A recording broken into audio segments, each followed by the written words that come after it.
What's going on, guys? Welcome back to another episode of the Rejig Bean podcast. My name is Greg, and today I am joined not by my lovely wife, but by my lovely friend. What are we going to call you? Joey Table? How would That's you? fine, man. Table's good. Yeah, Joe. Table. Hey, what's going on, man? How you been? I've been up and down, man. A lot of adventures in life. Man, that sounds riveting. Like I It's a want to hear more. cliffhanger. I want to hear more about that. Yeah, man. We can do that. But oh, sorry, what? No, go ahead. This is your show, man. Oh man, I'm not used to being in charge. You were technically my boss. So let me tell the viewers or the listeners a little bit about how we know each other. By the way, we're recording this on Skype, so I don't want to hear no shit about like, oh, there's some shitty audio. Fuck you, all right? We're doing our best. So anyway, thank you for. Hey, by the way, thank you for listening, Mom. I just found out my mom listens to this, so I'm not I'm I'm not telling you to f off, Mom. I'm talking to the other people. So anyway, so I've known Joe since back in 2012. That's when I got stationed in Nebraska. So yeah, 2012, Yep. and I remember. So obviously, I was an E3, if you guys want to be specific. So just a little lonely airman first class, just roaming around, didn't know anything. And I remember one of the first like real interactions that you and I had. I came into the shop, and then I was looking. I was like, I can't figure this guy out, you know. So I'm just like, I'm gonna get a vibe from him. I'm just gonna start a conversation. So I thought that you had cut your hair, and I remember I was like, Sergio Mesa, did you cut your hair this morning? And then he goes, and then I remember you just told me you were just like dead serious, just looked at me. You're like, I absolutely did not. I just remember you looked right at me and you said that to me. And at that moment, I was like, either this guy has the same sense of humor that I have, or he's a hard ass. But it turned out you're just you just had the same sense of humor as me, had that deadpan delivery. Yes. I love deadpan comedy. Love it. Love British humor has a lot of that. So You're comedy. You're a regular comic. You're a regular Norm Macdonald, man. I'm sure all the listeners can tell by now already. But yeah, man, I've known you for a while. Like it's crazy to think. I mean, just in those 6 years. I mean, it's crazy to think that we've known each other for 6 years. But just how that time just went by. That's what I'm trying to say. I'm terrible at explaining things. 6 years went by fast. Is what I was trying to say. That's all I Six could have said. years.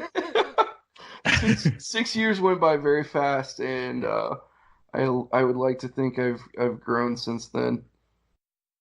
I mean, I hope so. I mean, I hope. I mean, I think Other most than people should being try to fat, grow. Huh? other than just being fatter. Oh no, man! There's just more of you to love. You know when people say that. Gee, True. uh, but yeah, man. I don't know if you wanna. Well, I don't know. I don't know. I really don't have a structure to these things, but I kind of just wanted to get your perspective. Obviously, you've been in the military longer than I have. I mean, so first, let me ask you. Let me ask you just straight up. Are you doing okay? Like, are you enjoying still being in the military? I think every day is a new day, and I think in anything that we do, we have those days where we just don't want to do it anymore. And then Hmm. we have those days where it's great, man, and it's the best thing ever. And you know, I'm in the end of my career now, almost done. Uh, Retirement is coming up really quickly, and Yeah. I think I'm just trying to enjoy what I have left and pass on anything I possibly can, make it better for the younger guys that are still there. Yeah, definitely, man. I mean, I could tell you right now, like I'm not trying to blow smoke or anything, but you were definitely one of the more like influential people that I met during my time, my short time, you know. Like, there was always as a, when you first come in, you always look up to these people who've been here, a lot longer than you, and you always look for them to for answers. And Right. like definitely you were one of those people. Like I could just see, it's interesting because even as a kid, you look at it as an adult. I'm 26. If I was 6 years old, I would consider me an adult. But I think as an adult, you're just better at faking. You're just better at faking it. That you know what you're doing. So I would Yes. say, so I don't know if that was the case, but every time I would always I look up to you, be like, hey man, I don't know what the hell I'm doing, and part of me always thought like maybe he doesn't know either, but he definitely has his shit. It seems like he's got his shit together more than I do. I think it is kind of a little bit what you're talking about, right? Because I was telling somebody the other day, one of our young staff sergeants was talking to me, and we were just talking about learning how to be an NCO. And for those of you that don't know what that means, it's non-commissioned officer, and that's a sergeant, and you have a lot of responsibilities to the people that you work with. And this individual was talking to me and kind of just expressing that, hey, I don't know what I'm doing here. And I looked at him. I said, man, every day I'm still learning how to sergeant. And I've been doing this. I've been an NCO for 14 years, and it's every day I wake up and I learn something new, man. And I think when you humble yourself and you learn to accept the fact that you don't have all the answers, it comes with a sense of calm and a sense of confidence that people are drawn to. Right. So, Like, yeah, I get what you're saying. It's Well, I mean, there is something comforting. I think once your eyes kind of open up and you realize that you're not the only one that's kind of playing a guessing game most of the time, right. you know what I mean? Like, yeah, we're all in this together. I think most people forget that. I think especially in the military, there's a lot of, you know, and I always say this because it's the only way that I can. I'm not trying to badmouth the military because we'll talk about the good stuff here in a second. Trust me. But I'm saying, like I always felt like there was a lot of looking good on paper type thing. Right. There's Yes. always, yeah, that's kind of like one of the things I never really liked, like the politics side of it. And I think when you, especially the more you get into your career and you start becoming, an NCO, getting more responsibilities, you kind of start to forget about we're all airmen. People was like, we're airmen. Who's your wingman? What is that noise? Sorry. Sorry, that was my chair. I'm sitting in a leather chair, and it Oh, has jeez. it, Are you it's a naked? No, I'm not. I was sitting here, and I know the direction we're headed with this podcast, and I know what you eventually want to talk about. Okay. And it's funny because I was actually experiencing some of that just now. And as we were talking, I was getting a little anxious because Yeah. I'm sitting here and I was thinking, oh man, I didn't put my headphones on. So I wonder if there's reverb in Uh-huh. the audio because your voice is playing into my microphone. And I'm like, oh man, I should get up and throw my headphones on. Oh man, we should check the audio to see if it's coming through okay. And I'm also listening to your conversation, listening to the questions and the stuff you're talking about. And I know that's kind of the direction this is going, but man, yes. Uh, that you bring up a good point.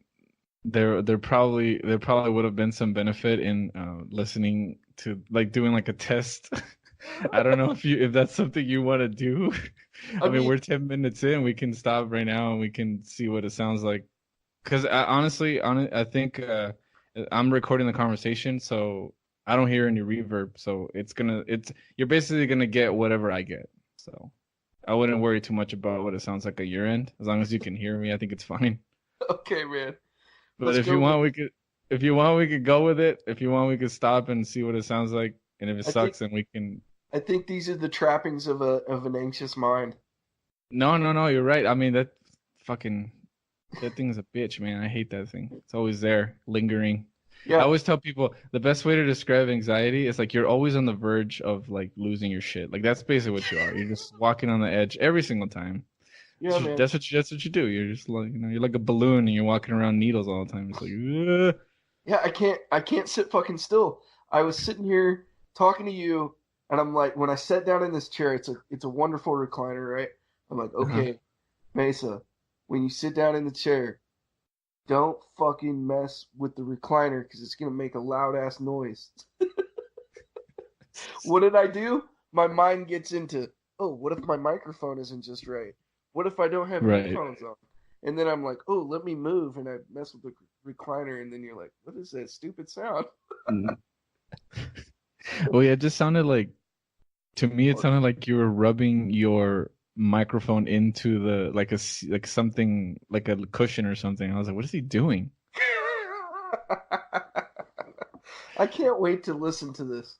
Yeah, I mean, this is pretty much how it always goes. We always like, I always veer off into a different, tangent, so it's fine. Don't worry. There's no structure here. There's no etiquette. What is that? So we were talking, and you were kind of explaining how you felt early on in your career. Yeah, man. Honestly, I mean, I'm not. I don't want to bore everybody with like my story of why I joined and everything, but I, I would say now, if I had to talk to myself in the like like what I know, knowing what I know now, and if I could talk to myself then, I would have just told myself to just do some more research and honestly be more patient because I think I was very impulsive back when Mhm. I was younger. Um, and when I looked into the military, I didn't really look into it. Okay. I guess you could say I read the brochure. That's about it. That's all I did. And so I didn't This really sounds have like a a good idea. Fuck it. yeah, exactly. So I kind of just was like, yeah, sure, whatever, I want to do this, I guess, I'm not gonna look into it further. And I mean, when I got in it, when I was already, in basic training, I was already like getting ready to go to my technical school. For those of you who don't know, that's how it works. You don't just get a job right out of basic training. You got to go to another school. And when I was already there, I was thinking like, well, even if like the reason why I wanted to join, which is I wanted to be a pilot, but then I realized I was scared of flying because I'd never been in a plane before. Uh, at that point in time, I realized, you know what, like, this is still a good gig. Let me give it a shot. I mean, I have no choice. I'm in it for 6 years. I'm not gonna, I gotta do what I gotta do. And I mean, when I was going through it, I changed my mind so many times. So many times I was like, okay, this is gonna be my life. I'm gonna make this a career. Like, no, I'm gonna get out. Like, no, I'm gonna do this. I'm gonna change jobs. And honestly, once I had my kid, I think that's what like really solidified like where I wanted to go. Because the moment I realized that uh, family was a priority to me, like I Mm. didn't want to be away from my family anymore. Like that's kind of what it hit me all at once, man. It was so crazy. I wish I would have talked to you when I was feeling like that, because that's really when my anxiety started to spike. Right. Is when I started like thinking of all this other shit. It's like oh my god, like my mom's never gonna be able to see her granddaughter because she can't afford to come over here, and like everybody thinks that I suck because I go home for like 2 weeks and I can't see everyone. Because you can't see everyone in 2 weeks. It's just impossible, Yep. especially in a Mexican family. It's fucking impossible. Yep. And so like all that shit, dude. Every time I went back home, it was like a fucking nightmare. Like me and my wife were fighting all the time, and like my anxiety would just poof through the roof. So I knew I had to get out in some way or the other. But if I had to be honest, if I had to be 100% honest, that the military as like a job, as a career, I mean, Mhm. I think to me is like a no-brainer. Like when you talk about like job security, benefits, what is it called? Opportunities for advancement, all that shit that they always ask you. Like, yes, the jobs you got to look for. You got to make sure you have all these things. The military's got it, man. I mean, let's be honest. You and I know that's what they got. It does, But but but it's not it's for everybody, and it's it. not No, you're right. inevitable. Yeah, no, it's not forever. And I mean, in a way, they kind of do institutionalize you. I always tell people that because it's not like a zoo. I never compared it to a zoo. You're not locked up in a cage. It's more like a preservation. You know, like it's just like a huge preservation. It's like, look at all this land we're giving you. You can run, you can be free. Oh, there's the fence. Yeah, bring it back, bring it back, bring it back. You know what I mean? Like sometimes you forget that you're living in a kind of like this reservation type thing. Uh, but I mean, you're grateful of the stuff you're getting. But yeah, man, I don't know. I feel like I'm kind of veering off here in a second. Let me bring it back. Uh, yeah, it was just the politics that I couldn't get. That was always sending my anxiety through the roof too, because I always felt like I was doing my best, Uh, like physically, And I think you and I had talked about that before, like how can you give more? Like you're already like dog tired. I don't know if that's an expression. You're already tired, you're exhausted, but then you got to keep giving more. And you're like, I don't understand. Like, what am I missing here? Like, am I not a good worker? Am I not a good airman? I don't know what that even means anymore. So like that's the only thing that kind of bothered me, and I never had a good answer when people would like come up to me like had younger airmen like, how do you deal with the stress? I'm like, I don't know. I really just I just work and then I go home and then I punch the couch. I don't know I don't know what you want me to tell you. So well, I think one of the things that we could do better is some of the older guys, especially in my generation, they a lot of times will play it off and they'll say, "Oh, well, suck it up, Buttercup," or right, get over it, or this is what you did, this is what you joined, or whatever. And I think that's just a really narrow-minded approach. And you know, I don't want to get myself I don't want to get myself in trouble. I'm not talking about anybody in particular, but right, it's poor leadership. It really, because if you dehumanize yourself and try to portray yourself as this invincible machine that never feels any pain or feels any stress, and this doesn't bother me, why is it bothering you?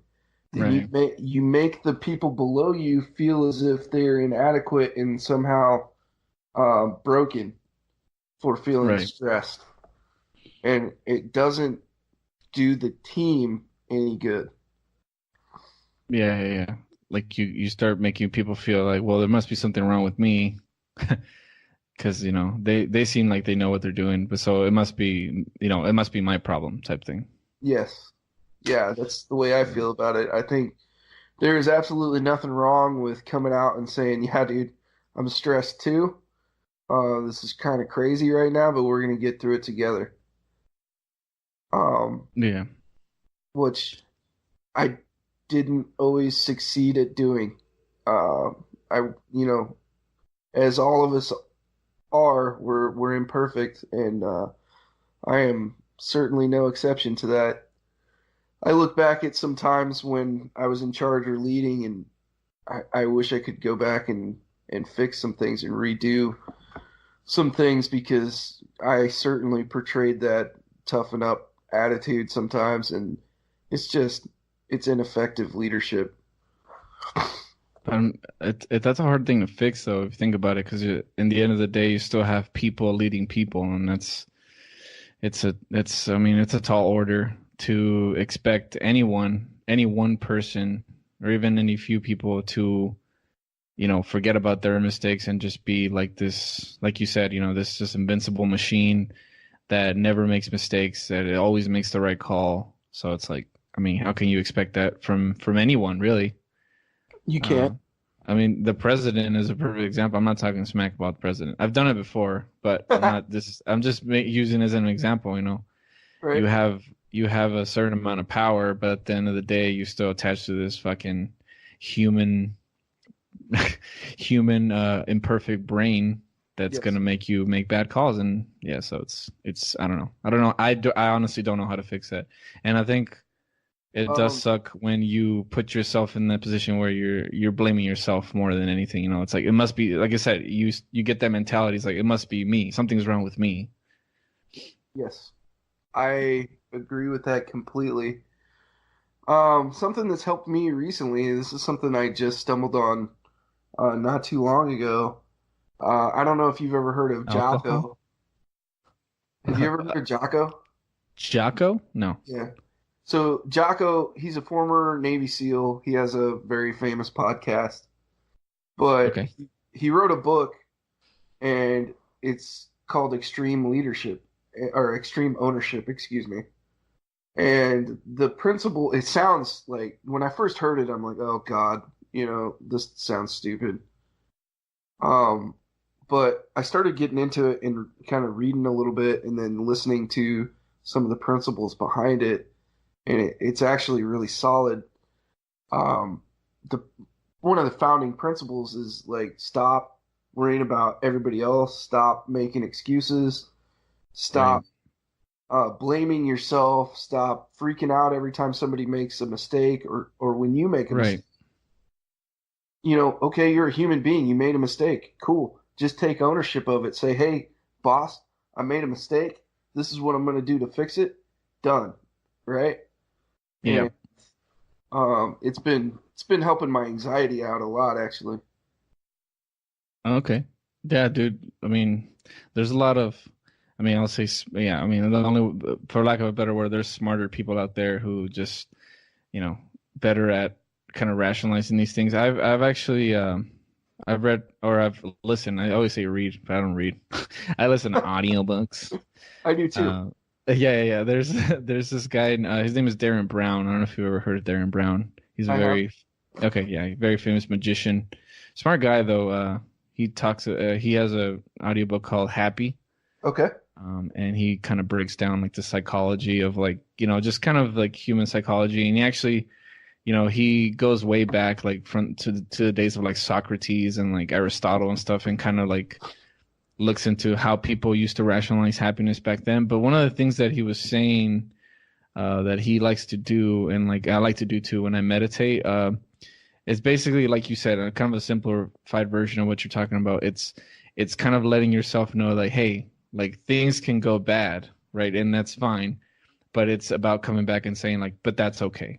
Like it's not that it's going to solve all your problems, but it's like acknowledging and accepting the fact that today might suck, but it's okay. Like in the overall scheme of things, and what I liked, he actually used the example of. Do you remember that book, The Secret, that everybody was buying like Yes. way long time? Yeah, and he was saying one of the major flaws in that book and that system is that the fact that every single thing, every single whatever good vibe that you send out there, if it doesn't land, if it doesn't give you what you overall want, then all blame goes to you.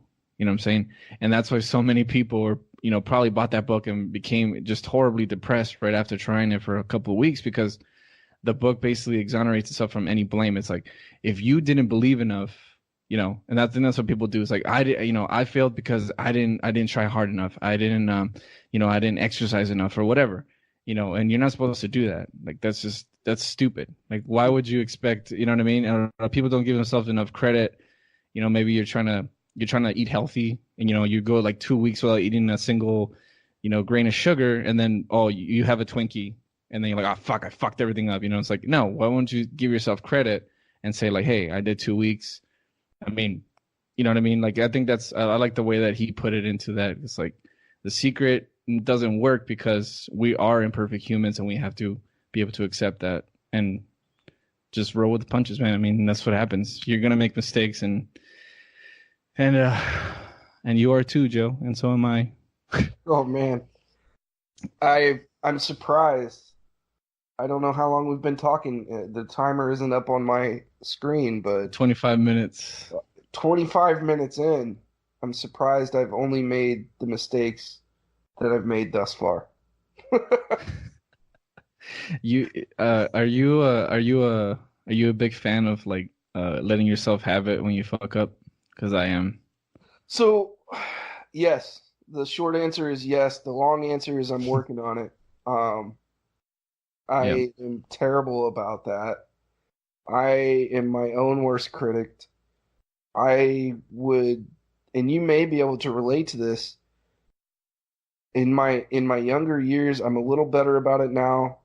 I would go back and I would revisit conversations Mm, even 6, 7, 8 months down the road, I would end up saying, okay, well, me and this person currently don't have a great relationship because this conversation I had with this person 8 months ago, I said this really stupid thing and put my foot in my mouth. Um, yeah. the funny thing about that is that most often this person doesn't even remember the conversation anymore. Oh, And yeah, yeah. I'm I'm sitting there kicking myself thinking that, I'm in the doghouse with this person and that's not necessarily the case. I'm in the doghouse with this person because I'm continuing to act strange around them because I feel like I've made a mistake that's jeopardized whatever relationship it is that we have. And it just snowballs on you and continues to get Yeah. worse and worse. So, Yeah, it's um well, before I was gonna ask you something, but before I ask you this question, I want to kind of comment on what you just said because I don't know if you remember, but there was a conversation that you and I had a while back.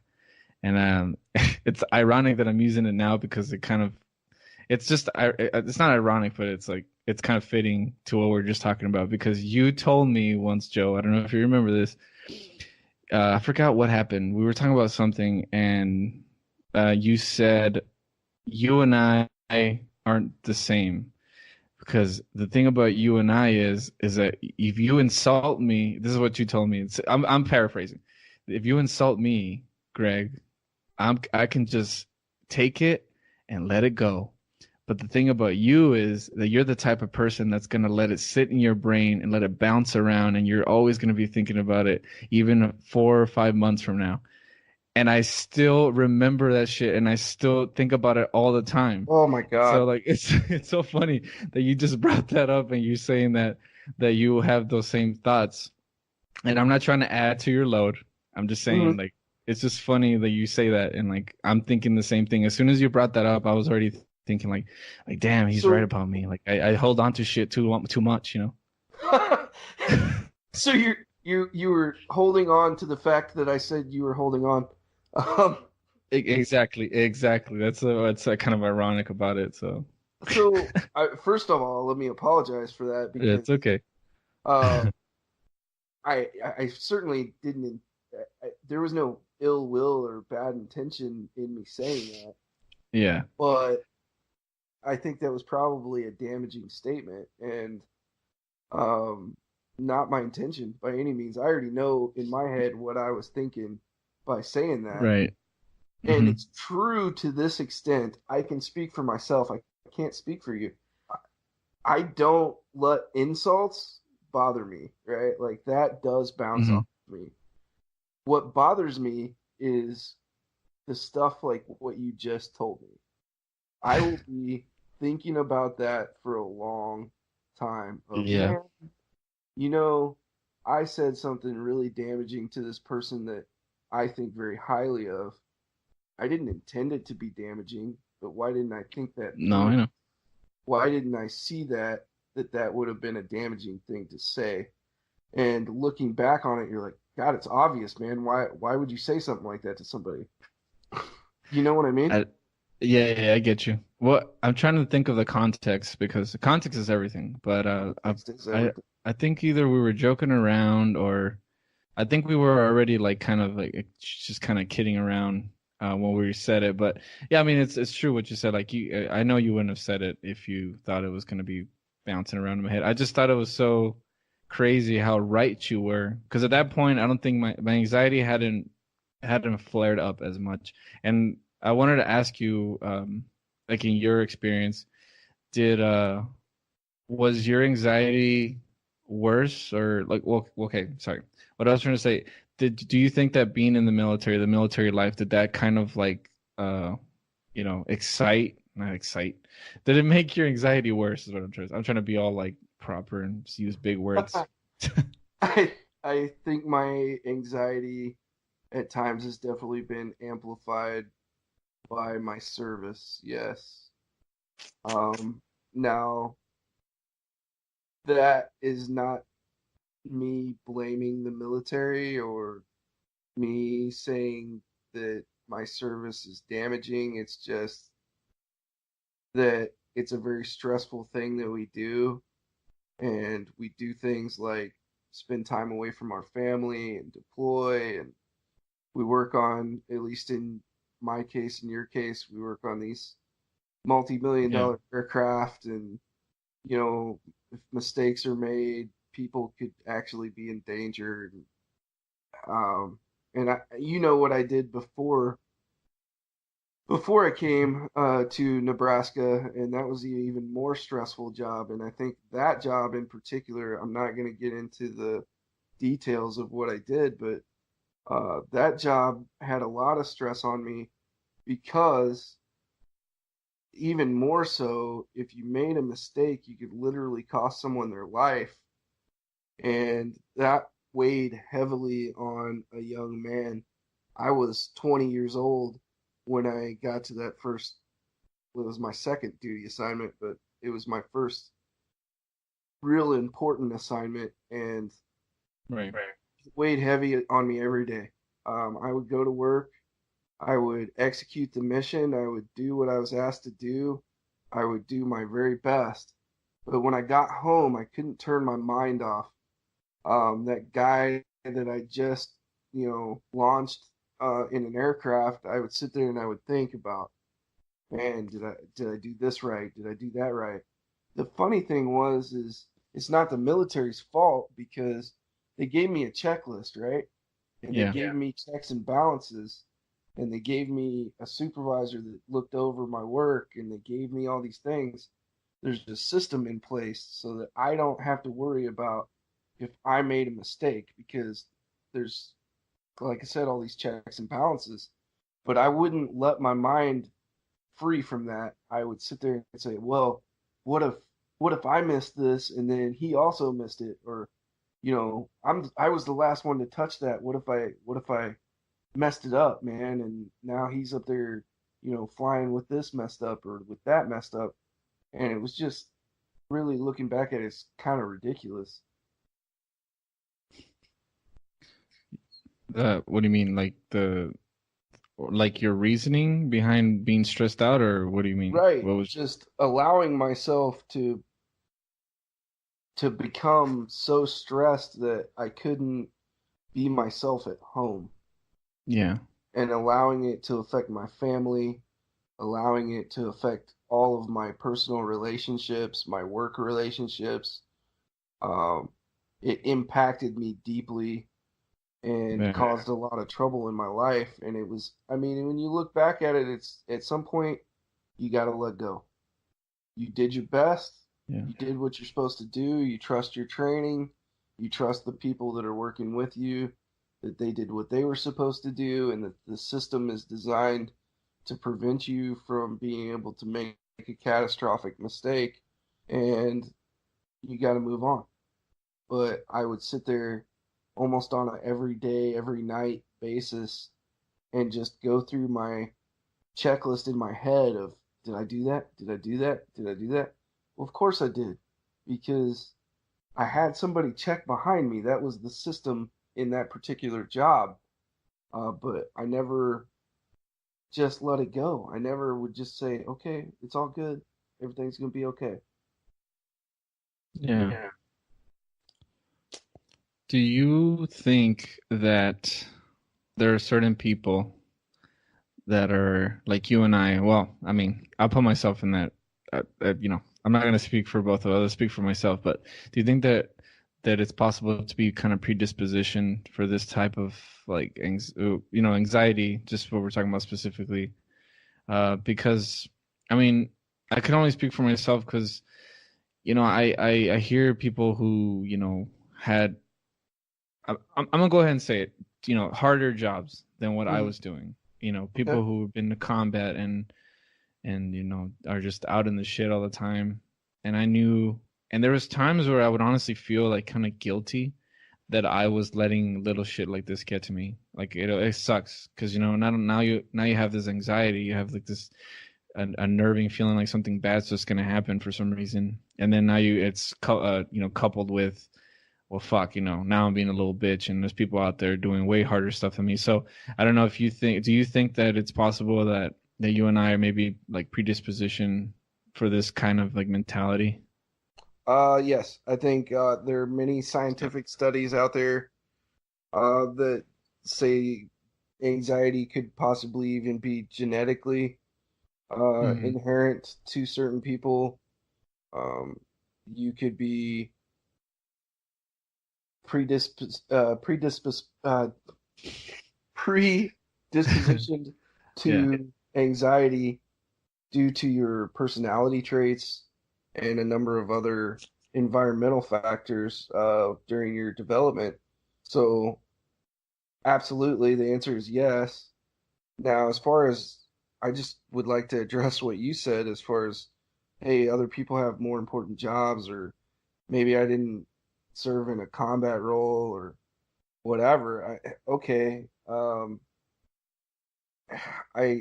it's that's one that really is hard for me to swallow when I hear guys like you say that kind of stuff because your job was very important, man, and you were out there supporting missions and causing not I hate to say supporting missions because it's really not supporting it. You were making the mission go for these intelligence, surveillance, and reconnaissance aircraft that literally decide uh, uh, decide national and international policy. Right. And dude, it's huge for a young man to have that or a young woman to have that on their shoulders. And then you kind of blow it off and say, "Oh, well, other people have more important stuff to do." Man, you're changing policy, international policy, and the way we deal with our allies and our enemies. Um, it don't get much more important than that, man. It So, Yeah. Well, I mean, it's just hard. I mean, and that's kind of part of my, like, I think everybody can kind of, you know, when it comes to anxiety, I think everybody kind of has their like little, like, okay, I can pretty much, describe it like this.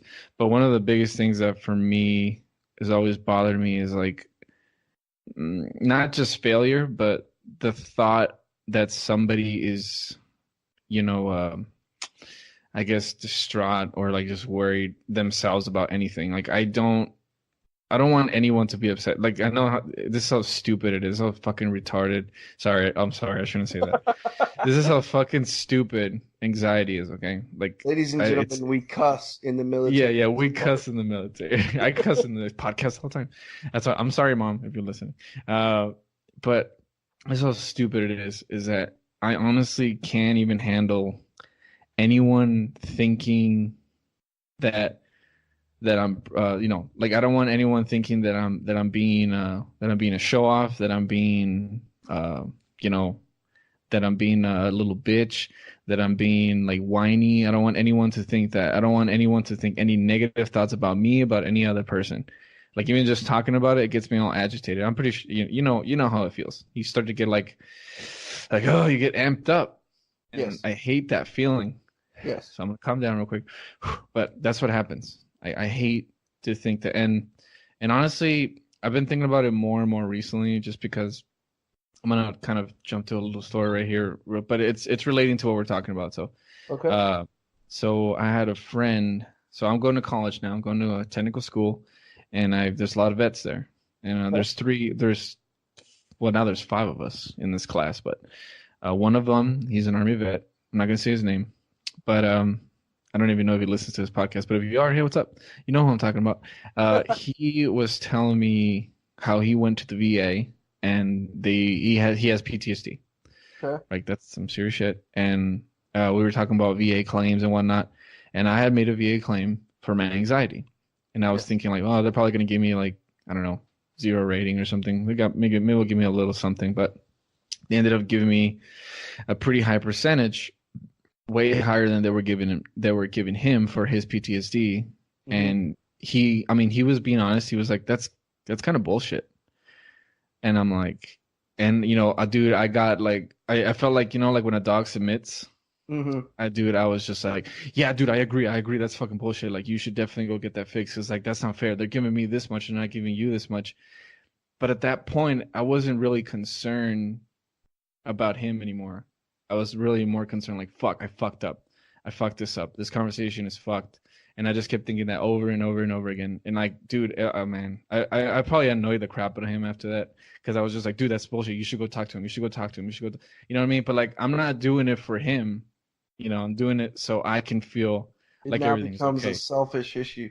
Yeah, exactly. Like, yeah, exactly. And that's one of the reasons why me and my wife argue so much whenever I get like that. Because she's like, well, it sounds like you're making it all about you. It's like, no, you don't understand.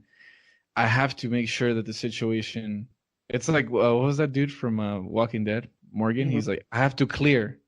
You have to Yeah. understand. I have to clear. I have to. Like, I have to clear. I have to make sure everything's good before I can, stand again. Like, it Hmm. sucks. So, yeah, like that was just the, yeah, It, I think it feels like a selfish issue, right? And you feel like, okay, I'm doing this because I feel wrong about what I just said or did, and now Mhm. I'm gonna try to hustle and fix it. But the reality is, if you didn't care about that person or their situation, then you wouldn't have those thoughts. Yeah, yeah. I guess you're right. So that's something that I've dealt with a lot, and that's a very similar story to kind of what I was talking about earlier when you, in your own mind, feel that you botched a conversation or an interaction with another human being. You try to, you fixate, you get Yeah, target fixation, and oftentimes when you get this target fixation, you lose track of everything else around you. Target fixation, that's a military term, folks. It just means you get locked in on something and you lose situational awareness around you. It's very bad. yep, So yep. I avoid think, avoid I target fixation. think CBT, the CBT model tells us. I think that's called. Well, yep. If you guys know what I know what CBT stands. It stands for cognitive behavioral therapy, but there's like different little things that people do, and like there's generalization. Basically saying like everything's fucked, and then there's what is it called? Basically means that you're making something small. Making what is it? Mountains out of molehills. That old Yep. saying. That's It's the basically same. there's an actual psychological thing that you do that people do to cope. Although Mhm. it's a terrible way of coping, so don't do it. Yeah. Yeah, and I think what you can do to avoid that is to start asking yourself questions. One of the Yeah. one of my favorite questions to ask myself is, do I have any evidence to support the claim that I am making? Yes, absolutely. Uh, so, and I think you've probably heard that before as well, right? So, Hmm. in my mind, a lot of times I get anxious. I also have PTSD, and there's certain groups of people that I'm not comfortable around. I'm not going to get into that, but what I'll do is when I start to feel that way, I ask myself, what evidence do I have to support that these people aren't good people? Or Yeah. what evidence do I have to support that this person has any ill will towards me? Um, and it helps me because most often the answer is I don't have any evidence. Yeah. Yeah, you're right. It's hard to find evidence. My therapist used to ask me this stuff all the time. She'd be like, "Well, give me all these reasons why it's not true," and not give her like all these reasons. And like, "Well, give me a reason why it is," and I'd be like, you got me." Yeah. Yep. And that's exactly it. I had some pretty serious trust issues and things like that that were derived from PTSD, and that helped me tremendously. Just that simple question of What evidence do you have? Because I'm a very logical person. And when Hmm. I feel my mind starting to race and have those anxious thoughts, which anxiety is hand in hand with PTSD a lot of times, when I feel my mind starting to race with those thoughts, I try to stop myself and say, hey, look, what evidence do you have that that's actually going to happen? Um, and a lot of times it stops the process for me. It's been a blessing, really. And what was I gonna ask? Hmm. I'm a terrible interviewer. I just forget. Well, let me, I did the same thing you did. I was trying to pay attention to what you were saying, but also think of how to keep the conversation going. well, I mean, let me ask you something. Like, Okay. what are some of the what are some of the skills that you've come up with? Because obviously, to me, just the fact that you approached me and wanted to have this conversation was a sign of growth and a sign of strength. And the fact that you're willing to share Yeah. this with whoever the hell wants to look at it on the internet, whether it's 100 people or 100,000 people, that's strength, right? So you've Yeah. obviously grown. What has helped you grow to where you're at? Well, I mean, the first obvious thing is obvious is to say, just getting help.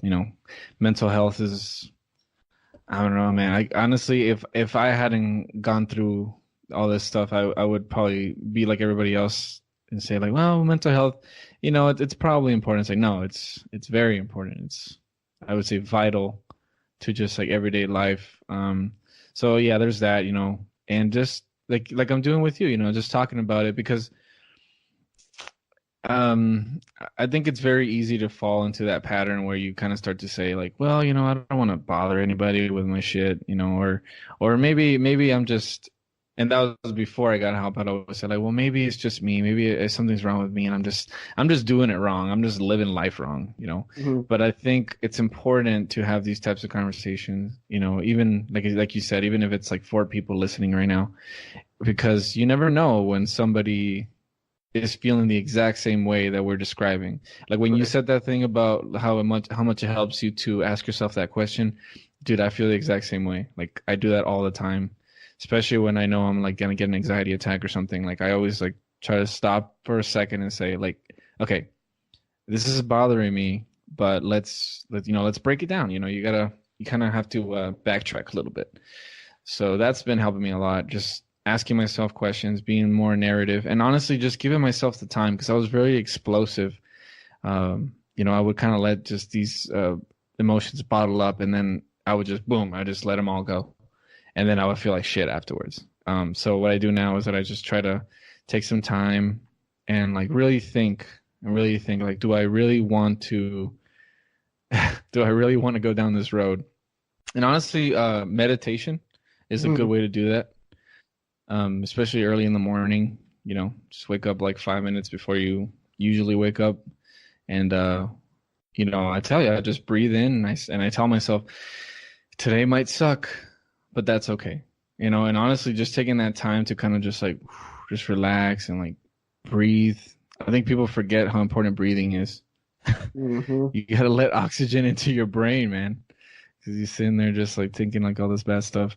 Um, but yeah, so I mean, that's pretty much all that's been going on, and honestly, staying informed, like reading different people's opinions. I've been listening to a lot of just different books or like listening to podcasts about, uh, you know, there was this gentleman. I don't know if you heard of Alex Strumpf. He was on Joe Rogan's podcast. He was a Navy SEAL, and he talks about that type of stuff too. About, Yeah.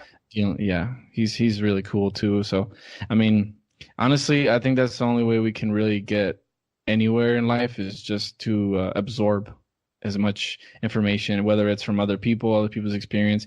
But you got to really diversify. That, let me put that very clear. You have to diversify the information because if you just sit there listening to, I don't even like to use this word, but like the liberal side, whatever, liberal left, right, whatever the fuck you want to listen to. I don't even know what any of that means, but somebody knows what that means. You know, if you just listen to one side all the time, you're just feeding that information. Yeah, The echo eventually you're gonna chamber. start. Yeah, exactly. You're just gonna get like kind of a biased mentality. So I think it's important to really just get over yourself and humble yourself, like you said before, and just let every single information come through it like objectively, and then just kind of go from there. Because when you start to really, really pay attention to what other people are going through, Mhm. how they explain things, I think that's when you really that's when you can really sorry, I keep saying really. That's when you can honest, like you can give yourself an honest look to yourself, because there's been times where I think it's easy for us to kind of get on our high horse and say like, oh well, at least I'm not like that person. But have you ever really talked to that person and see what things are similar between you two? Like I think that's a very important thing to do. So Yeah, I agree. I just to touch on something that you said a little bit earlier, it's kind of been running through my mind. First of all, Joe Rogan's podcast is very diversified, and I like to listen to that because he has everybody come on there. I mean, he has such a wide variety of guests yeah, that you you get a you lot can, of different points of view. yeah, you can find a little bit of everything on his podcast. Hmm. But what I wanted to bring up was something that you had kind of said a little bit earlier when you were talking about your army friend, and I think a lot of veterans do this, right? Is we try to build this hierarchy in our mind of who has it worse. And I think for those of us that aren't serving in direct combat situations, we're like, oh man, I can't go talk to anybody about deployment stress or about um, possible PTSD symptoms or anxiety because man, I'm not a grunt. These guys got it way worse than me. These guys are kicking doors. What am I? What's my problem? Like I need to get over it. Yeah, Um, I think that's a really narrow-minded way to look at it because we have to understand that a wound is a wound, and mental wounds are just that. They are mental wounds, and they should be treated um, regardless of what's caused them or how deep they are. And maybe somebody does have a deeper wound than mine, but it doesn't make sense to just say, well, that person over there has a deeper wound than mine, so I probably shouldn't get mine treated.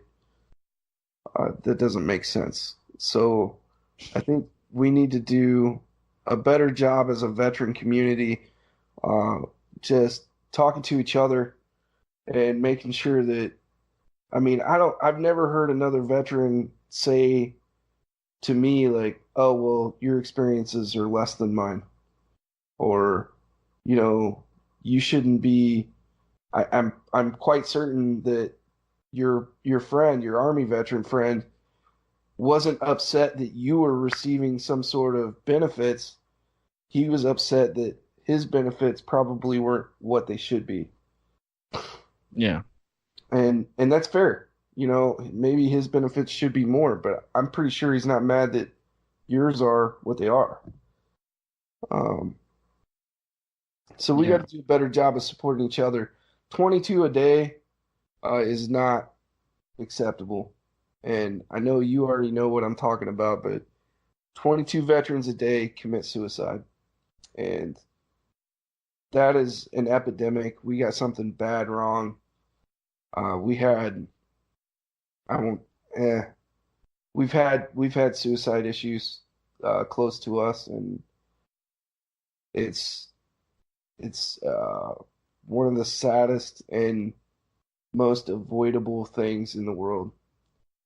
And you can avoid it just by reaching out and talking and pay attention to the people around you. Yeah, I mean the help is out there, honestly. I mean, it's just yeah. I mean, you and I can sit here and get all worked up about, who we could have say or who we could have talked to or who we didn't talk to, but I mean, honestly, I mean, yeah, as like you said, it's partial responsibility on that person, but Yes. I think it's everybody's job. Like we really should be. And if we could step aside even just for a second from even just the military life, like, because there's people out there. Sometimes I think about there's people out there who are passionate about certain things, you know, and like they feel oppressed or whatever, and they're out there making noise, and people's like, oh, shut up. But I mean, why can't we all be like that? Like maybe not to that extent where we're out there like yelling at people, but I think we should kind of take some of that and you know, really, you know, find a way to channel that energy, because sometimes, you know, I feel like screaming. I feel like this is not right. I need to say something, but you know, I'm like, you know, why am I going to say something? But I don't know. I think there we can learn even from those people, even from those people who are out there, like, you know, picketing.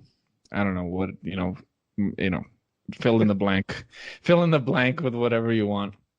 You know, they have the passion and they have the tenacity to say what they want to say. So we need to, you know, we can use some of that courage as well.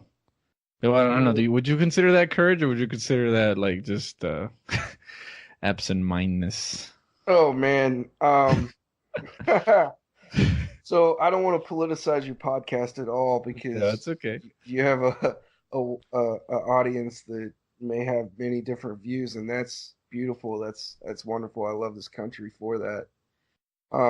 I believe that we have a lot of people in this country that are very angry about a lot of different things, and there's ways to address it, man. And sometimes, protesting is a part of the American way. It's a part of our rights.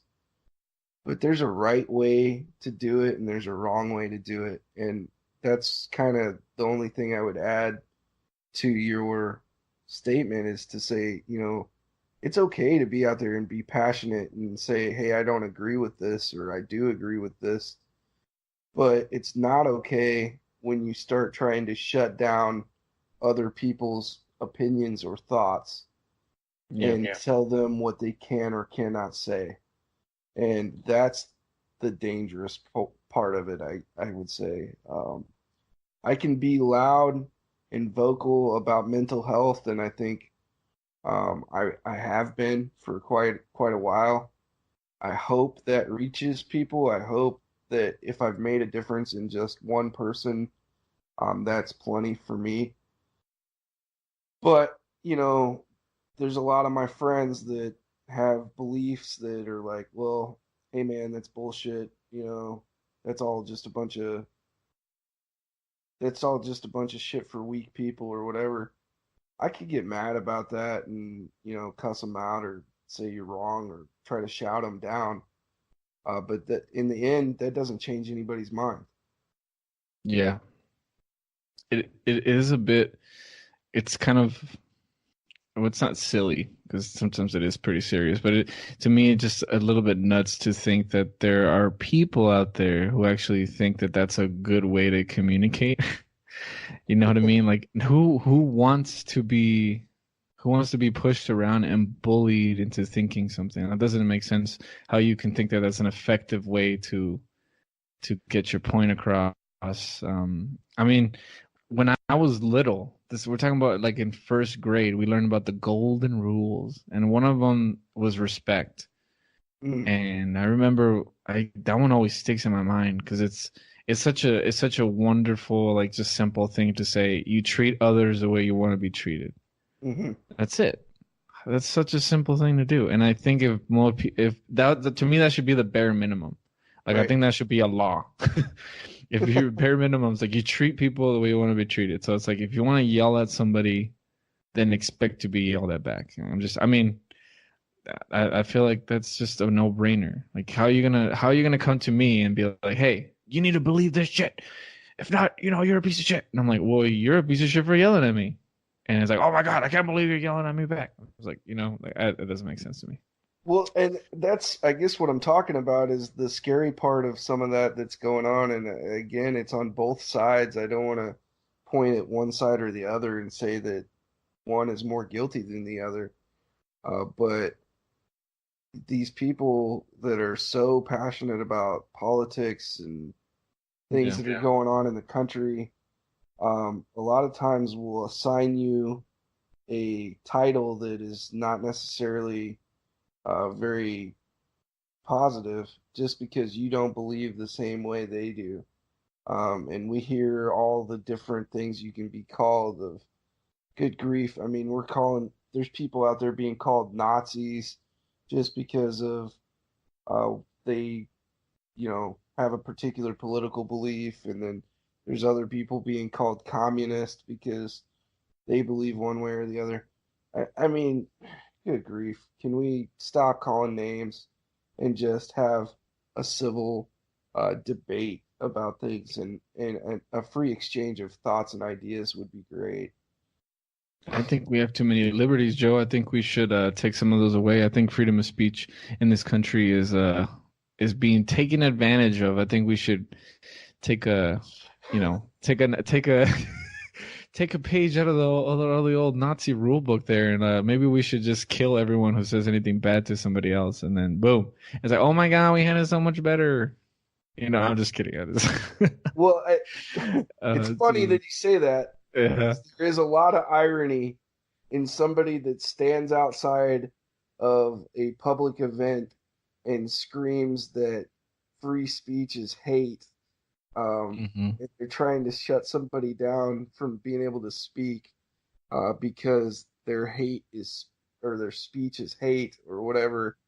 Um, the funny thing is they'll go out there and they'll protest and they'll call these people fascists, but look in the mirror, man. If you're trying to shut somebody down for something they're saying, you are the fascist. It you know what it's kind of like? It's kind of like similar to when you're friends with a dysfunctional, like when you're friends with a dysfunctional couple, you're friends with the two parties, and then those two parties, cease to want to be in a relationship, and then they're always talking smack about each other. You meet with them at different places, and they're always saying like, well, he was the one that was doing this, and no, but she was the one that was doing this, and they kind of expect you to pick sides, but when you really look at it, you're like, both of you sound fucking nuts right now. I don't.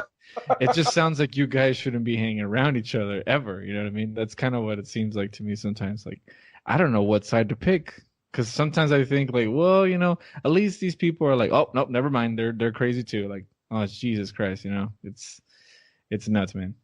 We need adults in the room, and it's funny that you bring up the dysfunctional couple that nobody wants to be around, and everybody's like, you're both fucked up, right? Yeah. But what's really wrong with that couple is they're not communicating, Yeah. and they need to communicate better. And that's where we are in America. We need to communicate better with each other, without getting angry that somebody might have a different thought process than you. Do you think being like us there in the middle, I've kind of noticed this because just from being in school for a short period of time, like the difference between people who served and people who didn't. I'm not trying to talk smack on civilians. On No, no. civilians, this one is so nerdy when I said that.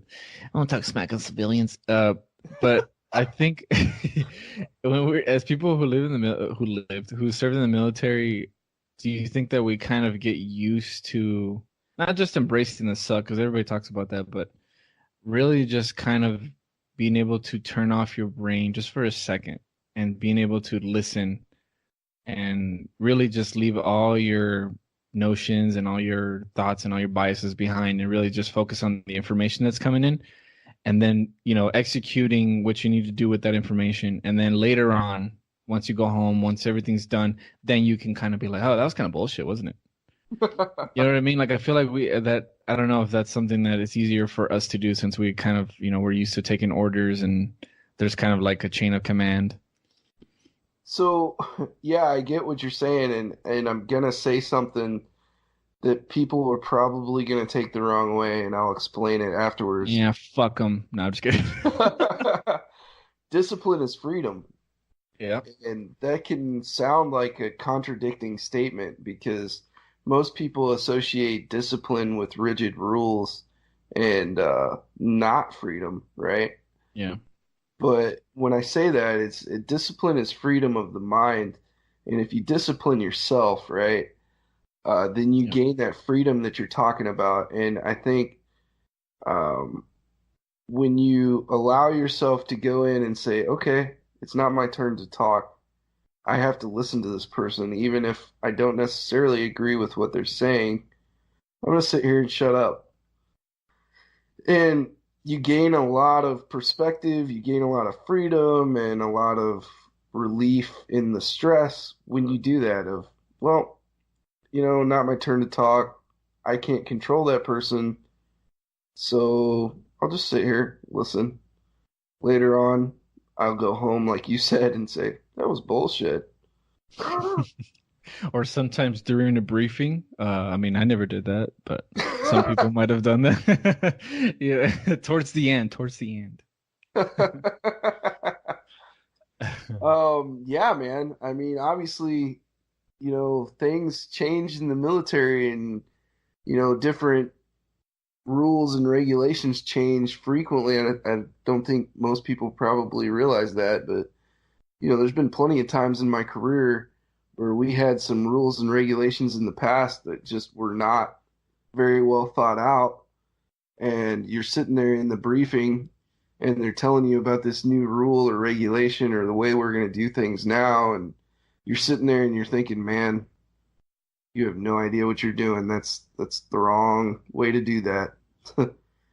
But there's not much you can do about it, and you have to support it to the people that are your subordinate leaders. You can't go smack talking um, your leader's decisions to people below you. So you gotta accept that and exercise some of that discipline I'm talking about, and you know, eventually you'll have your chance to take it up and lead up the chain and say, Yeah.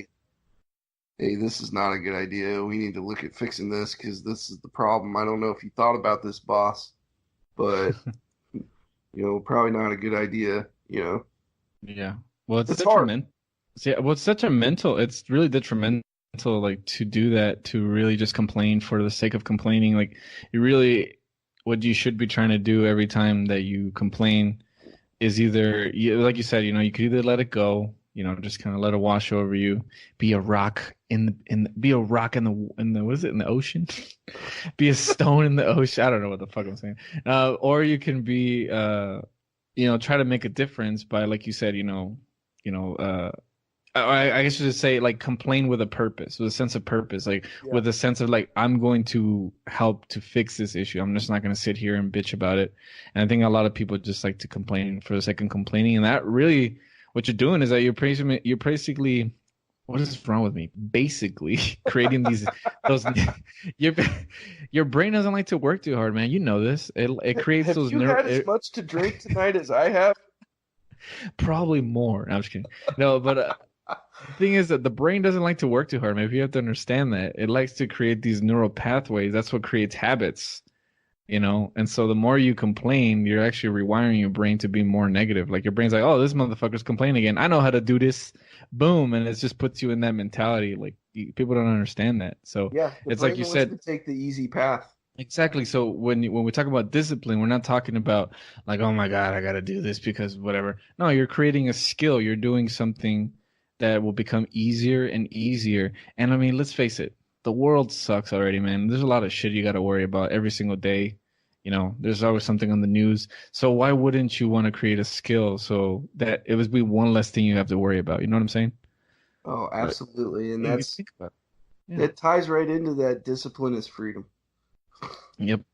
because Yep. And it's ignorance is bliss. Oh, sorry. ignorance is bliss.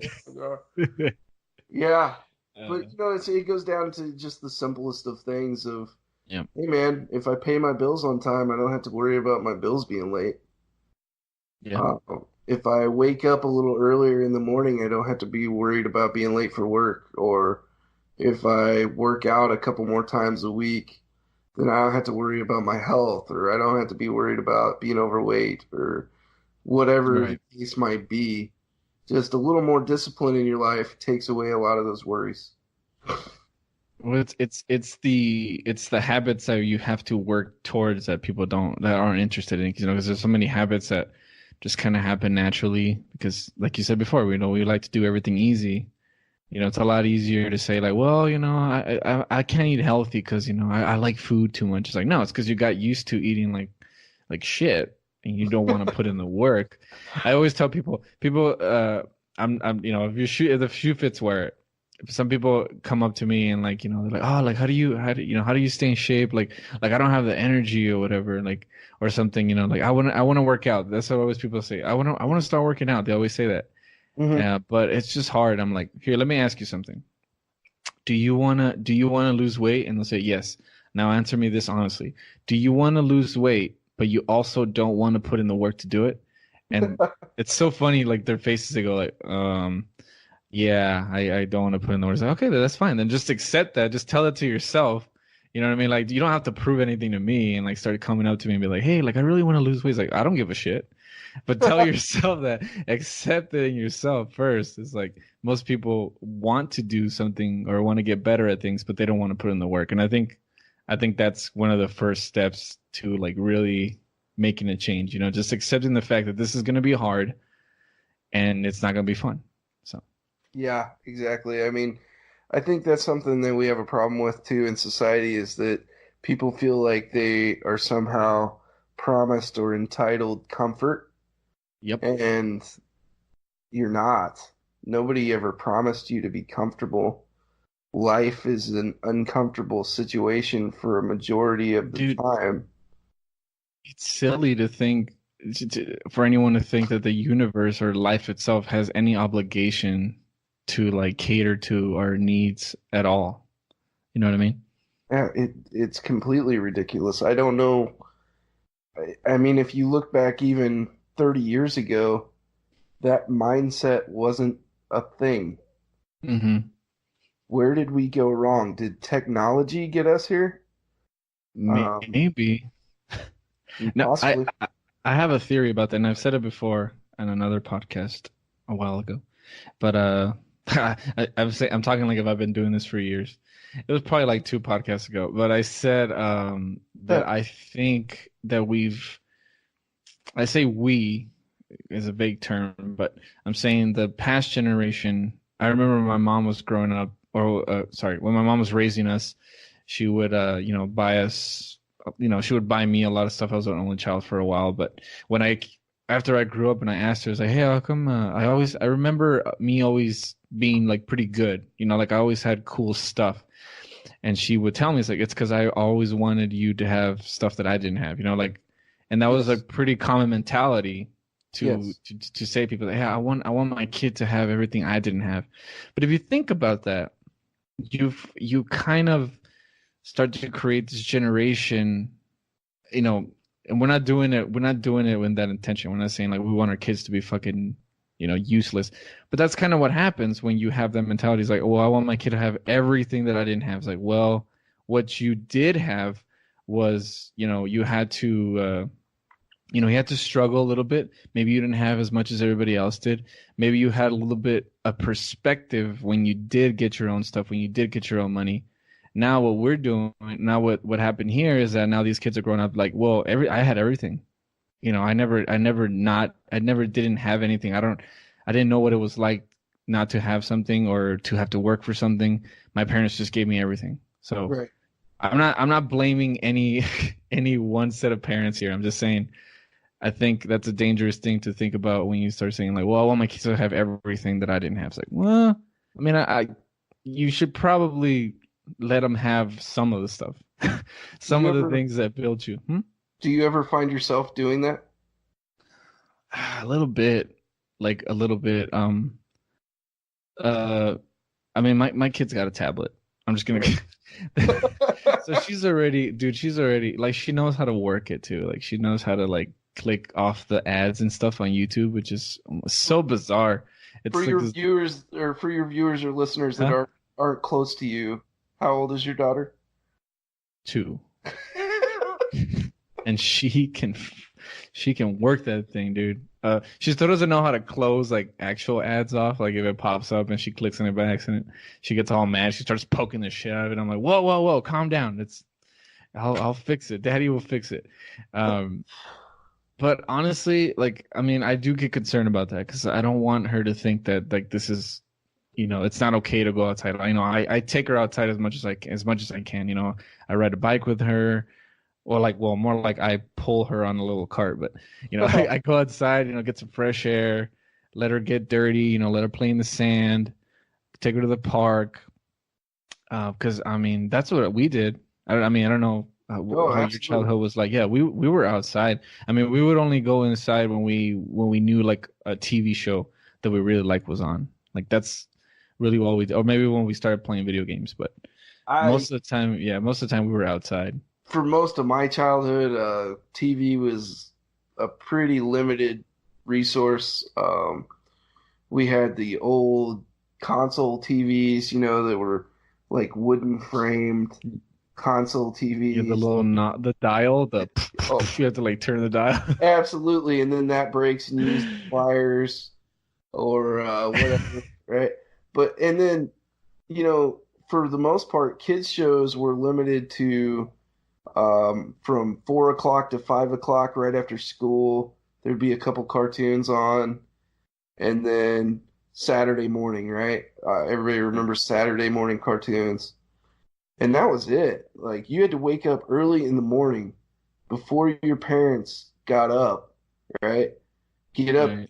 I'm talking 6 or 7 in the morning is when these cartoons started, and you Yeah. turn the TV on and like turn the volume just up enough so you could not wake up everybody else in the house.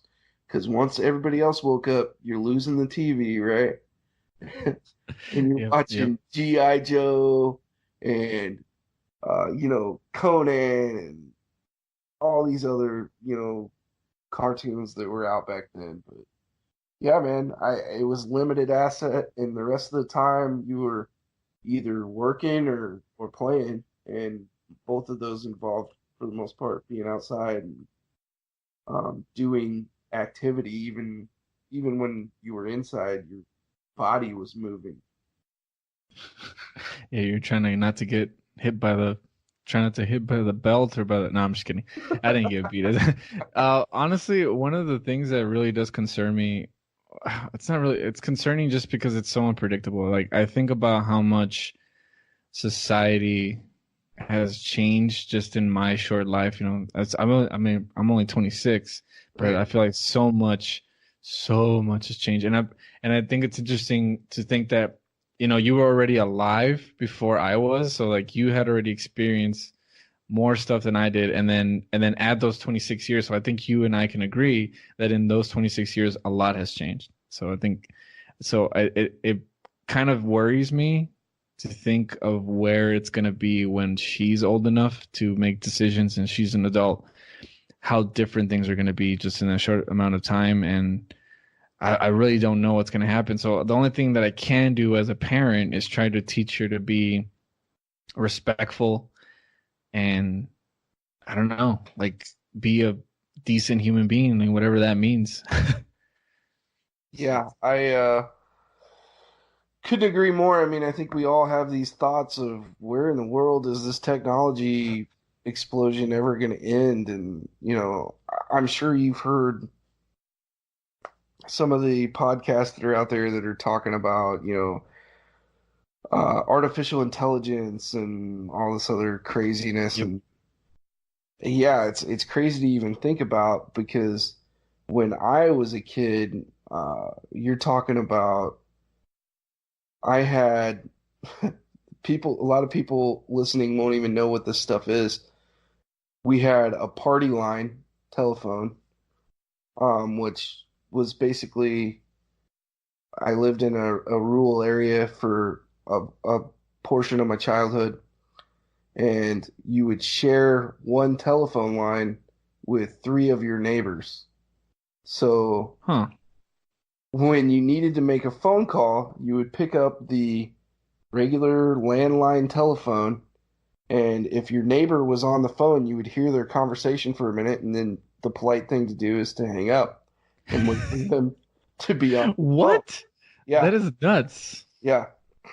And then if it was an emergency, you would kind of break into their into their phone conversation and be like, Uh-huh. "Excuse me, I really need to make a call." Yeah, Peggy, shut the fuck up for a second. I am bleeding out. And they would have to hang up, and then you could Uh, make your phone call or whatever. And what?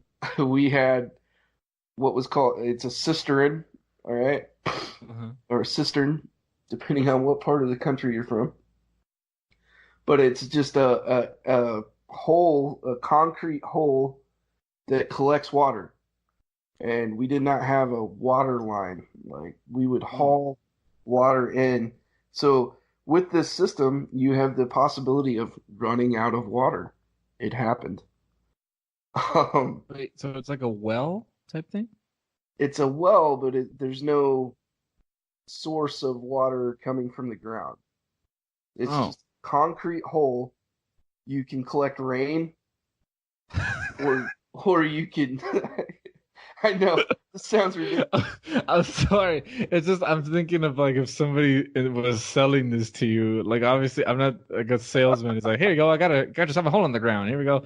And then he's like, what do you do? Can you get like some external water? No. You can collect rain. And then and then he just stops. So I don't want to sell this as it was even normal back in that time because it really wasn't. But Okay. a lot of it Okay. was like rural area type stuff. Okay. But you had to haul water in, so you would have this water tank on the back of your truck, and you would go up to town, and you would throw quarters into this machine, and this hose would dump water into the tank, and then you'd haul that back to your house and dump that water into the system. What? Yeah, it's crazy, man. But Oh my God. even All beyond right. that, when I would go and I would stay with my father because he lived a much more average life for the time, um, in the city in Kansas City, you know, things weren't the way they are now. We didn't have cell phones attached to our hands all the time. Cable TV was like a luxury. Uh, I remember when my dad got cable TV, and man, it was like, oh my God, look, there's 70 something channels here. This is ridiculous. What do I watch? And it's not the open spigot or the just crazy flow of information that we have today. Right. Yeah, yeah, I don't know. It's kind of intimidating, man. Like if you ever just kind of want to like so just to freak myself out a little bit, just a little bit, not too much. If I do technology, I'm gonna freak the fuck out. But sometimes it's just like music. I think of like what's popular now, and I'm thinking like one of these. This is gonna be considered an oldie, isn't it? This fucking Justin Bieber song is gonna be considered an oldie Ugh, when my daughter is like 20 something. oh And I'm gonna be God. like, wait, what? No. That's not an oldie. Like that's just a song that was playing back then. It's not an old, it's just oh man, it's Pe- bizarre. People my age and your age are responsible for that. You think so? How do you mean? I mean, we have to take ownership of that. We allowed Justin Bieber to exist. Can you believe that? We should have taken them out when we had the chance. Dude, We had the that was a chance. matter of national security. We had the coordinates. Oh, we had. No, just kidding. Some of the music, I mean, look, there's been terrible, terrible music. For the most part, in my personal opinion, some people are going to get very upset by this. The 80s was a terrible decade for music. Oh, just kidding. I wasn't alive 90s, back then. 90s, pretty good. 2000s, not so much. It's like every other decade. I mean, do you think the '90s? I don't know. I think the '90s were significant just because there was like I don't know. Maybe there was like a lot of breakout artists that were. I don't know. It was a weird time. There's a really good documentary about this on Netflix called The '90s. It's just called The '90s. Yeah, it's a whole They made it. series of Yeah, documentaries. you've seen it. Yeah, I've seen the '90s and I'm watching the 2000s right now. But it's kind of cool. Like they break it down from like TV to like music to like politics and stuff like that. So, Yeah, but I mean, if you think about all the stuff that was going on in the '90s, like as far as music, like you had like Nirvana, you know. Then you had like all those bands that were just coming out of nowhere, the Pearl Jam, like that whole explosion. Foo Yeah. Fighters started to come out. So I think maybe it's because there were so many big names back then that maybe that was such a significant time. Then you had like the whole breakout of like women in music and all that stuff. So maybe that's why it's such a Like there significant wasn't time. women in music before the 90s? No, they weren't allowed. They weren't allowed, Joe. They would get whipped in the street if they ever sing a lick of a song. No, I'm kidding. Oh my God. Obviously, there was women artists. I'm just saying, like, I don't know. It seemed like they were making a huge deal about it. That's when women really got their voice. You know, it's like, I Oh my guess. God. Really? I mean, you got to take some of this stuff with a grain of salt, right? Because Yeah, it, no, you're right. they're pushing in a little bit of an agenda there. But I mean, I think the 90s were great with music because I mean, not only the rock bands that you were mentioning, but there was great hip hop music going on. You had And country. country was pretty damn good in the 90s. You had Garth Brooks, you had Brooks and Dunn, you had other people named Brooke. And it was like you Brooks and Dunn, Garth Brooks, Jeff Brooks, Brooks. No, Uh, man. I mean, there was just a lot of good hmm music across several genres, Yep. and that's why I say the 90s was really great because Well, I could put on a lot of music from the 90s, just almost anything. I'm good. do you think it has something to do also with the fact that at that point in time we were starting to get better at like distributing the music, you know, like at that point like CDs were starting to come out Yes. and you know, eventually the internet took over and like there was like Napster and all that other shit. So Uh, maybe that has something to do with it too. it could be just the sheer availability of music and the Hmm. popularity of music and Yep. people listening to it at a young age. Like, again, in the early or late 80s, I should say, late 80s, early 90s, when you wanted to record a song or make a mixtape for somebody or something like that, that entailed you sitting in front of a radio with a blank tape Recording. and like waiting for them to play the song that you wanted to hear on the radio and then hitting record at the exact moment so you didn't have to hear the DJ. Boom, record. Okay, cool. Right? And then hitting stop right at the end of the song so you didn't have to hear the DJ at the end either or the start I of another song that you didn't like. I didn't even think. I gotta be honest with you. I didn't even think about how they made mixtapes back then. I didn't even think about like that's probably what they had to do. But it never dawned on me that yeah, they didn't have like iTunes back then. You couldn't just hook up your stereo to the computer. It's like I'm just gonna transfer some music, gonna download this off of YouTube. No, you're right. They probably were like, all right, ready, 1, 2, 3. I was like, oh shit, it's an ad. No, dude, like this is personal experience. Like when I made a mixtape for a girl, Uh huh. that my heart was in that mixtape, dude.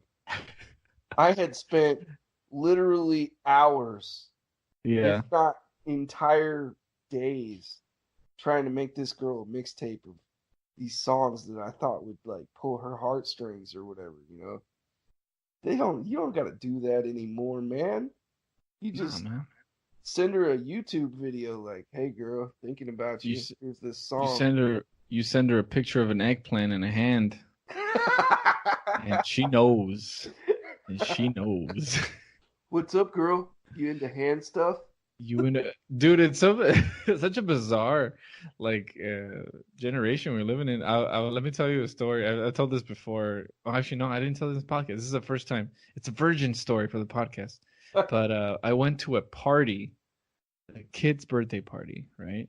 Okay. And dude, like, you know, I'm from a Mexican family, as I've said before. By the way, if you guys don't know, I'm Mexican. But I'm pretty sure I've mentioned that before. But you know, I'm used to like not traditional, but like it's always like there's a jumping balloon, right? You Yes. got the jumping balloon.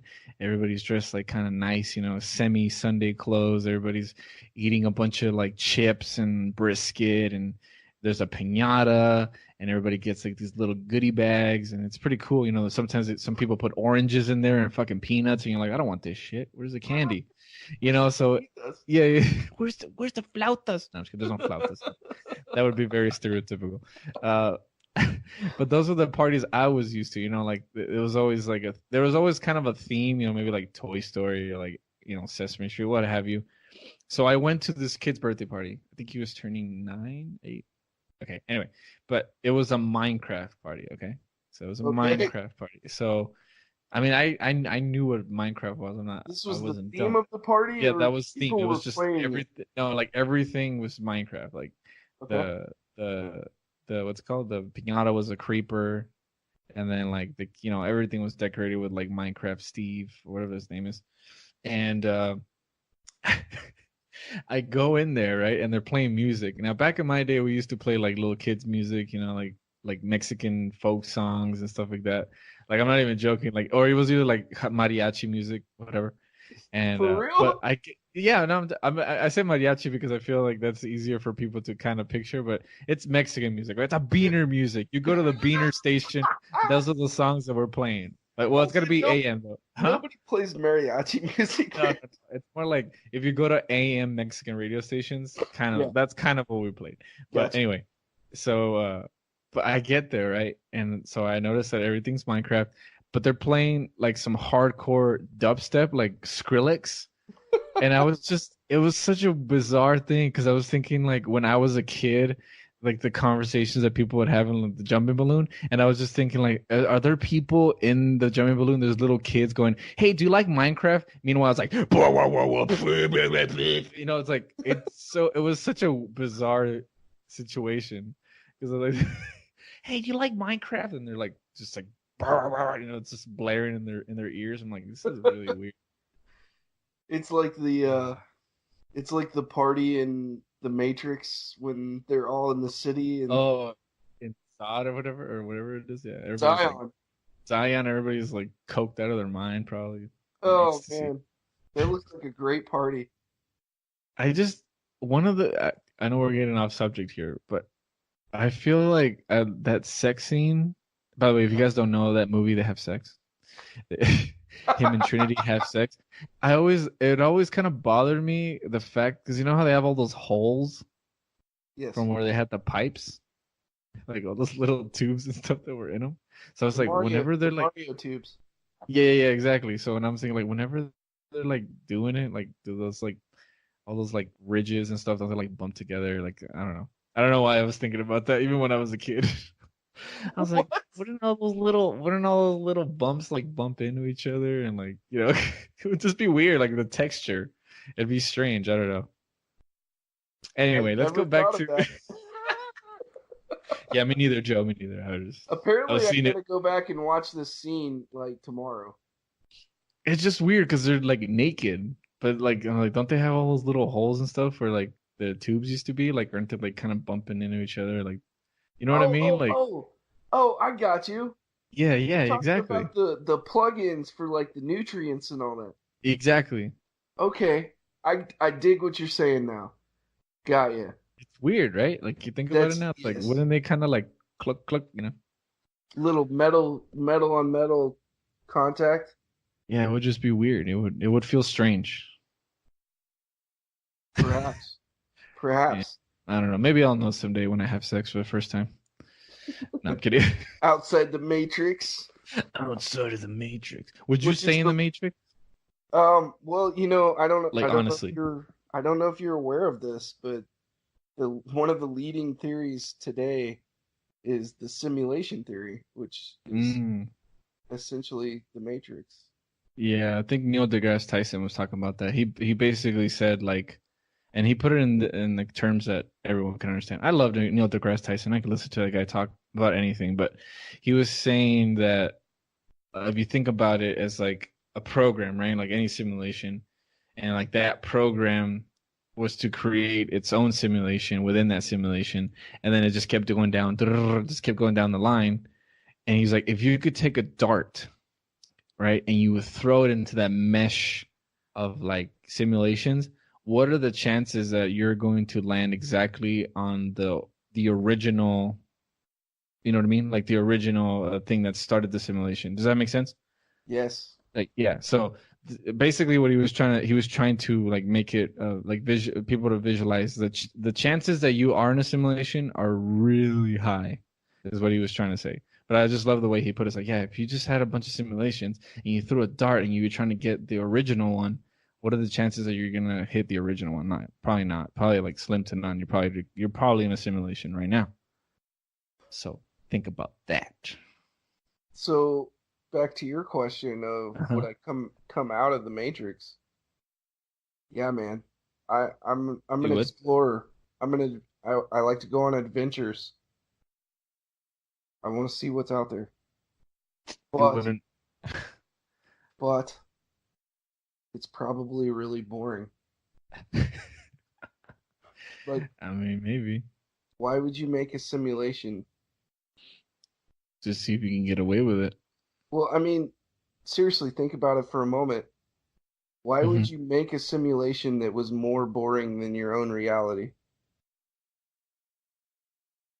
I mean, Uh, why? Yeah, I get what you're saying, but I mean, it's the same reason why do we like movies so much, or why do we read books, or Do why you do we play watch? video games? Do you watch? Well, that's perfect. That's a perfect example. Do you watch movies that are more boring than your own life?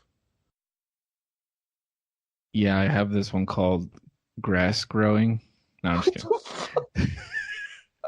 I enjoy You don't watching play paint dry you don't play video games where you get up in the morning and do and your taxes. and do your taxes and well, I guess there's Sims. So I don't know, maybe this isn't working out for me.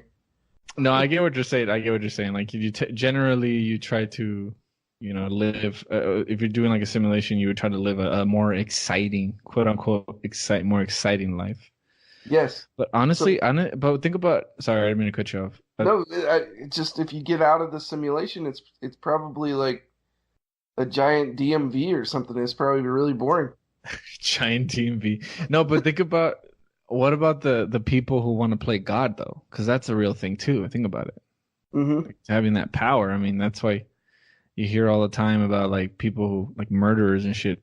Like that's what they like. They like just like having that power. So people who kill animals or I mean, who hasn't killed ants just because you can?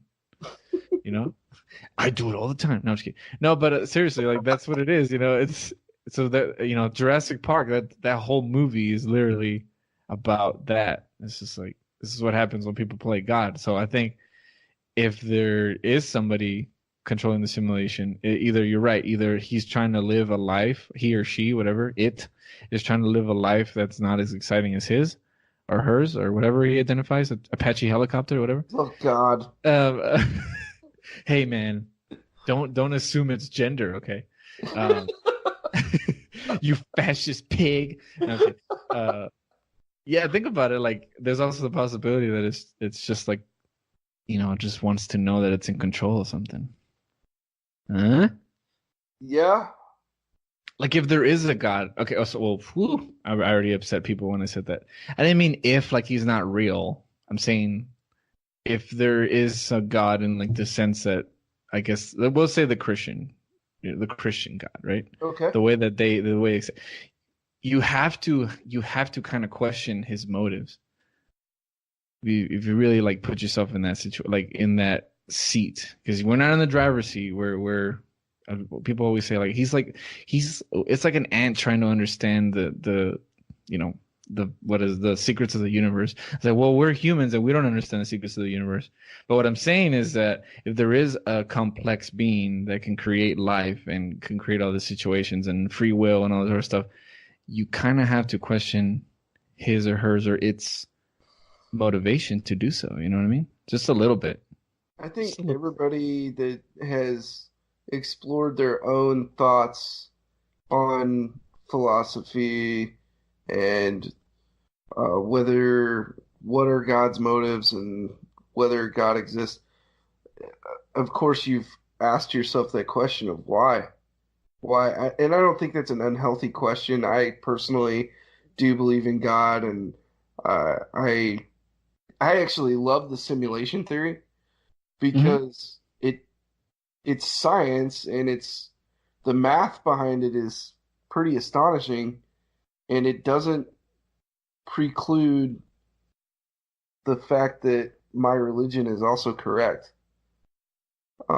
Um, Christianity is my personal religion, everything in my Christian religion could pretty much be explained with the simulation theory.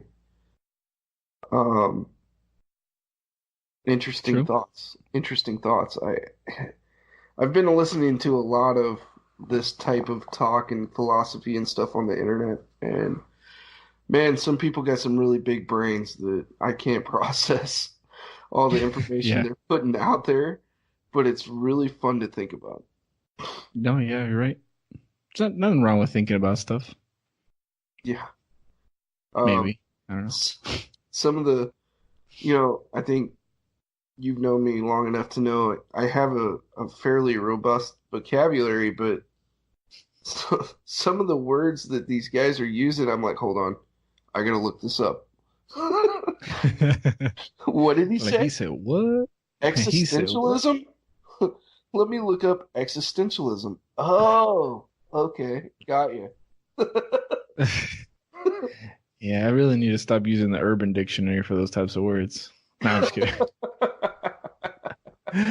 Oh, that's what it means. Right. No, yeah, man, you're right. I mean, that could be a whole another podcast altogether. Like, so we could just sit here and talk about philosophizing. We've ran the gambit of lots of different topics tonight. Yeah, I mean, we were supposed to. It was supposed to be more like about military life and anxiety, but maybe we could call it. We can call it military life, anxiety, and other stuff. I'm down with it, man. Yeah, that's a good title. Well, I mean, if you want, we can cut it. We can cut it here, man. I don't want to keep you up all night. It's already 11:19. I'm pretty sure my wife's asleep. It's Like, 12:17 here. what? Oh yeah, I forgot you're 1 hour. I'm 1 hour behind. I don't think we're cutting anything short either, man. I think this has been No. a nice long podcast.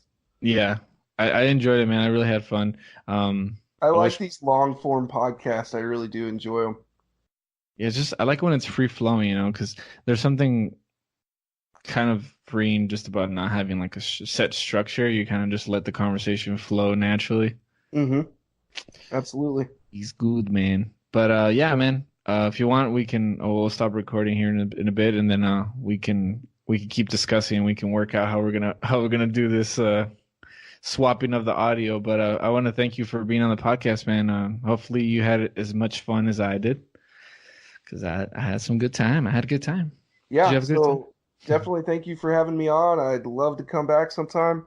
I am gonna start my own kind of podcast. It's called Table Talk on YouTube. So gonna be talking about a lot of different stuff, and I'll throw some of this up as well.